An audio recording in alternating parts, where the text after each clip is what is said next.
flown over on a mission in an aircraft.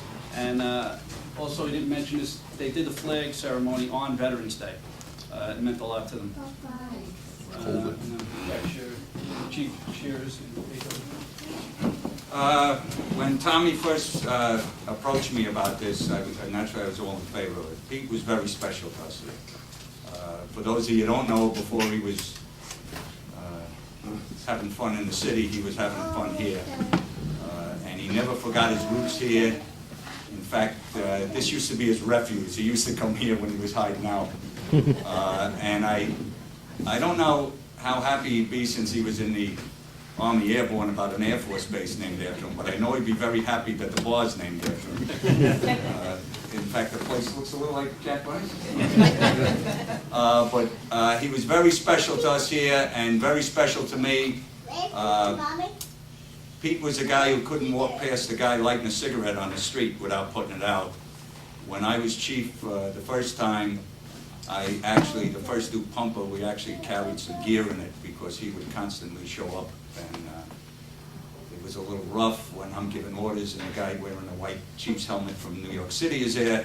So he started wearing a black helmet. I says, don't you get enough of this in the city? He says, well, here I can come and pull a ceiling and hump a hose. So, but he was very special to us here, and we've always held a close spot in our heart for him. And not a day goes by I don't think about him. So with that, we'll go on with the presentations. Who's, You've got this. He's got the phone.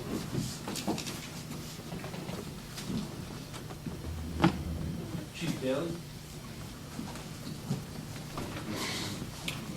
He's another guy who cuts teeth. Yeah, he's famous.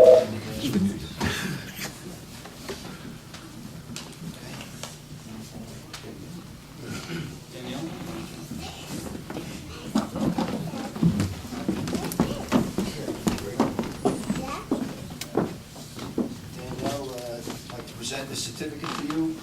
It says certificate of authenticity. This American flag is presented to Danielle Cowan. Is that right? Yes. Cowan. Okay.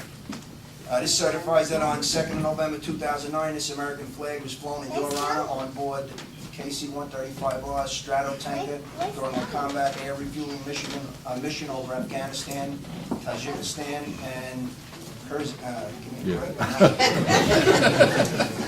of the other countries, offloading fuel to aircraft in support of Operation Enduring Freedom. This flag represents our dedication and steadfast devotion to duty in the fight against global terror and the vindication of the thousands of innocent people who perished during the World Trade Center, Pentagon, and the United Airlines flight.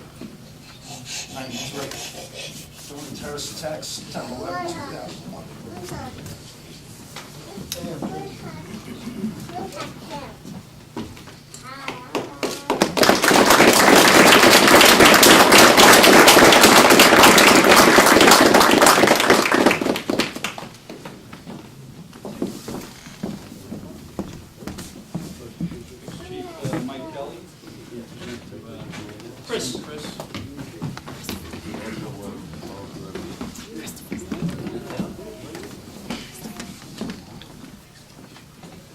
This says the same as the other one. So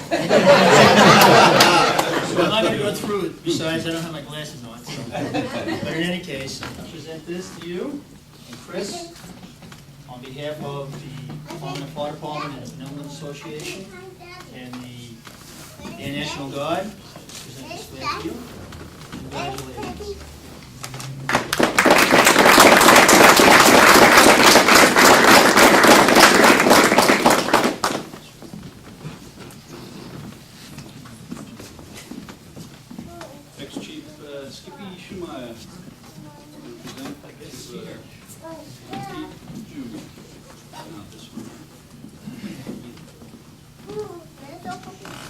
Pete, that says the same thing, I think.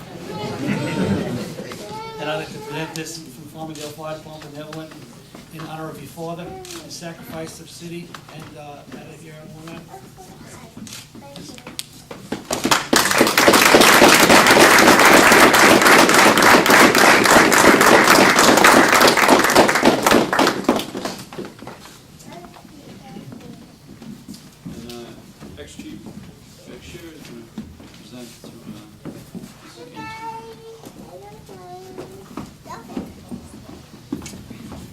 It says the same thing. Yes, on behalf of the fire department, the airmen, and the people at Fort Ganci, I'd like you to have this with our thanks.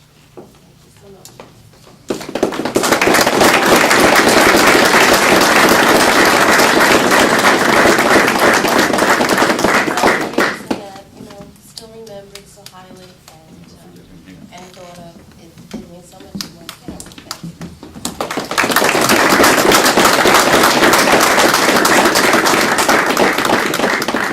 you. There is a fourth flag being sent to us.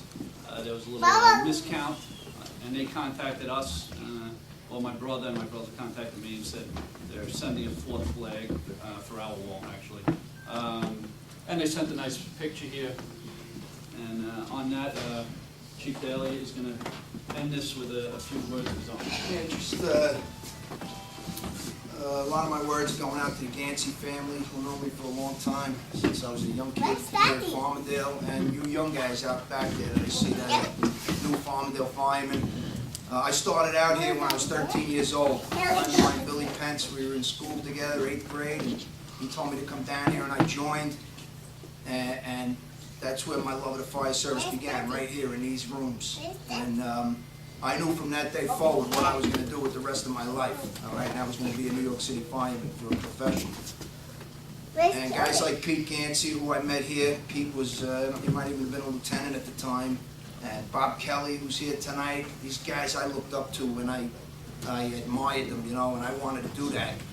And if it wasn't for Pete Ganci, my now 25-year career in the fire department would have never got off the ground.